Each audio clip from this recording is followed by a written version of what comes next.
o reencontro. A prova dos irmãos. Os 7 anos de fartura terminaram exatamente como José havia profetizado. As colheitas abundantes cessaram.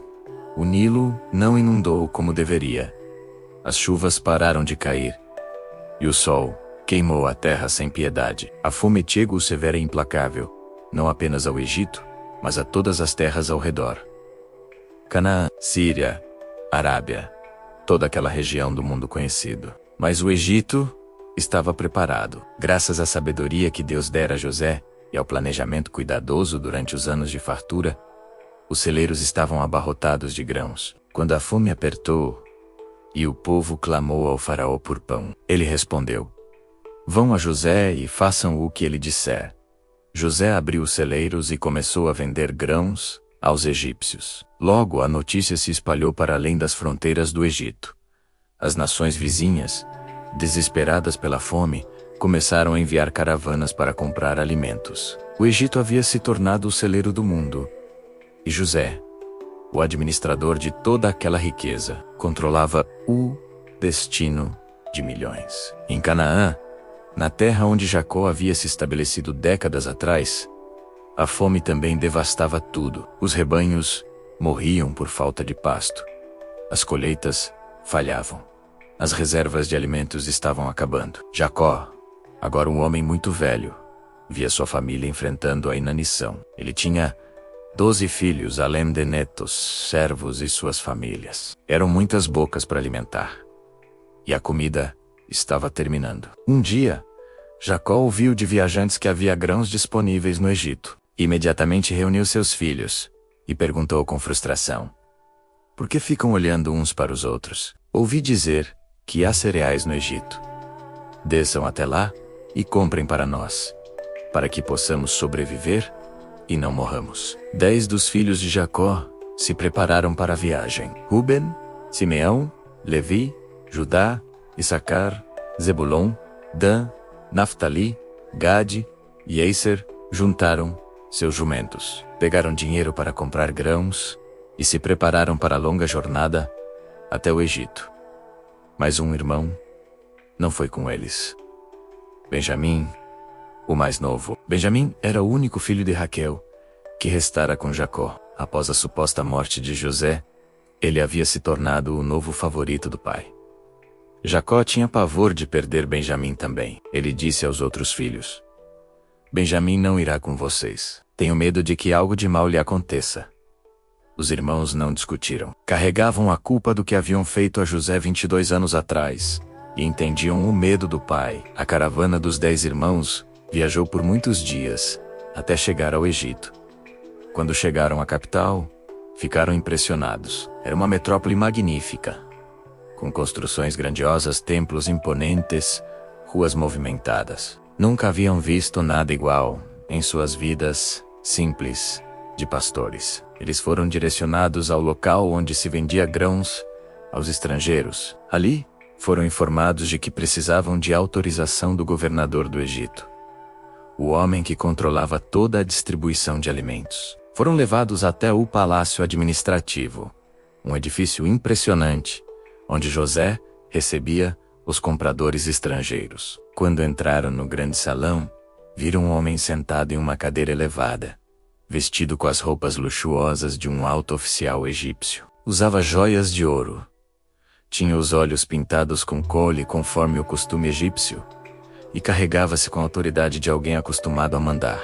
Estava cercado por escribas, guardaos e intérpretes. Os 10 irmãos se aproximaram e, conforme o costume ao se apresentar diante de autoridades, curvaram-se com o rosto até o chão, prestando honras ao governador do Egito. Nenhum deles imaginou, nem por um segundo, que aquele nobre egípcio era seu irmão José, a quem haviam vendido como escravo 22 anos atrás. Mas José os reconheceu instantaneamente. Mesmo depois de mais de 2 décadas, ele conhecia seus rostos, suas posturas, seus jeitos.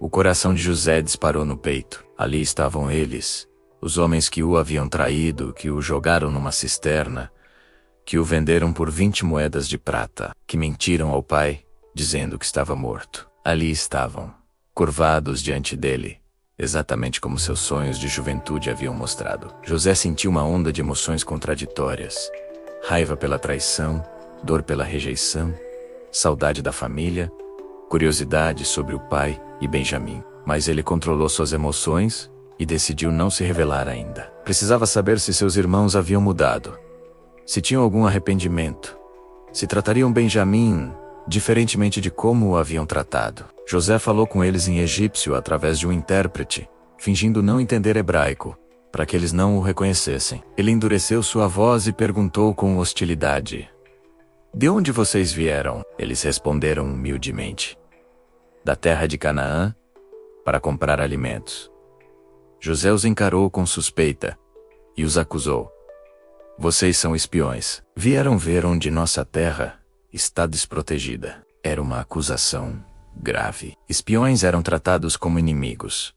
Podiam ser presos ou até executados. Os irmãos ficaram apavorados e negaram veementemente: "Não, meu senhor, seus servos vieram apenas comprar comida. Todos nós somos filhos do mesmo homem. Somos homens honestos. Seus servos não são espiões." Mas José insistiu com dureza: "Não, vocês vieram para espionar as fraquezas de nossa terra." Desesperados para provar sua inocência, os irmãos começaram a explicar sua situação. "Nós, seus servos, somos 12 irmãos, filhos do mesmo pai, que vive na terra de Canaã. O mais novo está com nosso pai, e um não existe mais. Quando eu disser um não existe mais, referindo-se a José, ele teve que controlar suas emoções para não se revelar ali mesmo." José continuou sua atuação severa: "É exatamente como eu disse. Vocês são espiões. E aqui está como vou provar sua história.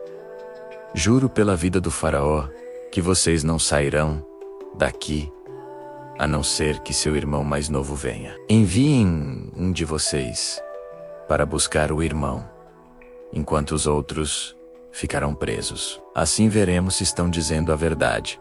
Se não, juro pela vida do faraó que vocês são espiões." José os colocou todos na prisão por 3 dias. Durante aqueles dias, na escuridão da cela, os irmãos tiveram tempo para refletir, conversar entre si. E o peso da culpa antiga começou a surgir. 22 anos de segredo, de mentira, de conviver com o que haviam feito, começou a pesar sobre eles. No 3º dia, José os mandou buscar novamente. Ele suavizou um pouco sua postura e disse: "Façam isto, e viverão, pois eu temo a Deus.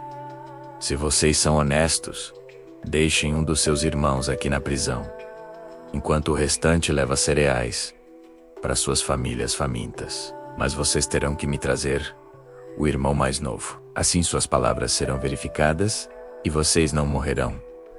Os irmãos concordaram, mas então começaram a falar entre si em hebraico, sem saber que José entendia cada palavra. Eles disseram uns aos outros com angústia: "Certamente estamos sendo punidos por causa de nosso irmão. Vimos como ele estava angustiado quando nos implorava por misericórdia, mas não lhe demos ouvidos. Por isso nos sobreveio esta angústia." Ruben, o mais velho, que havia tentado salvar José anos atrás, disse com amargura: "Eu não disse a vocês: não pequem contra o menino, mas vocês não me ouviram. Agora temos que prestar contas pelo sangue dele." Eles não sabiam que José era o sangue dele, e que José estava vivo, ouvindo cada palavra. José teve que se virar e sair rapidamente da sala. As lágrimas corriam pelo seu rosto. Ouvir seus irmãos finalmente expressando arrependimento, reconhecendo sua culpa, admitindo que mereciam punição, tocou seu coração profundamente. Ele chorou sozinho, depois lavou o rosto, recuperou a compostura e voltou. José escolheu Simeão, o segundo filho mais velho, e ordenou que ele fosse amarrado diante dos olhos dos outros irmãos. Simeão foi levado de volta à prisão como refém, garantia de que os outros voltariam com Benjamim. Então José ordenou secretamente a seus servos que enchessem os sacos dos irmãos com grãos, mas também colocassem o dinheiro que cada um havia pago de volta na boca de seus sacos, sem que eles soubessem. Além disso, deu-lhes provisões para a viagem de volta. Os 9 irmãos carregaram seus jumentos e partiram, deixando Simeão para trás. No caminho, quando pararam em uma hospedaria para passar a noite, um deles abriu seu saco para dar comida ao jumento e ficou chocado ao ver seu dinheiro ali. Ele gritou para os outros: "Meu dinheiro foi devolvido! Aqui está, em minha sacola." Os corações deles afundaram de medo. Eles se entreolharam tremendo e disseram: "O que é isto que Deus nos fez?" Eles viam aquilo como mais um sinal de que Deus estava os punindo, que agora seriam acusados de roubo, além de espionagem. Quando finalmente chegaram em casa, em Canaã, contaram a Jacó tudo o que havia acontecido. Descreveram como o governador do Egito os havia tratado duramente, os acusara de espionagem, prendido Simeão e exigido que levassem Benjamim para provar sua honestidade. Então, ao esvaziarem completamente seus sacos, cada um encontrou sua bolsa de dinheiro dentro de seu saco de grãos. Quando eles e seu pai viram as bolsas de dinheiro, ficaram aterrorizados. Jacó clamou, com desespero: "Vocês me deixaram sem filhos. José já não existe, Simeão já não está aqui. E agora querem levar Benjamim. Tudo isso está acontecendo comigo." Rúben tentou convencer o pai: "Pode matar meus 2 filhos, se eu não trouxer Benjamim de volta. Entregue-o aos meus cuidados, e eu o trarei de volta." Mas Jacó recusou terminantemente: "Meu filho não descerá com vocês. Seu irmão está morto, e ele é o único que resta. Se algo de mal lhe acontecer na viagem, vocês farão com que meus cabelos brancos desçam à sepultura com tristeza." E assim, a situação ficou paralisada. Simeão permanecia preso no Egito.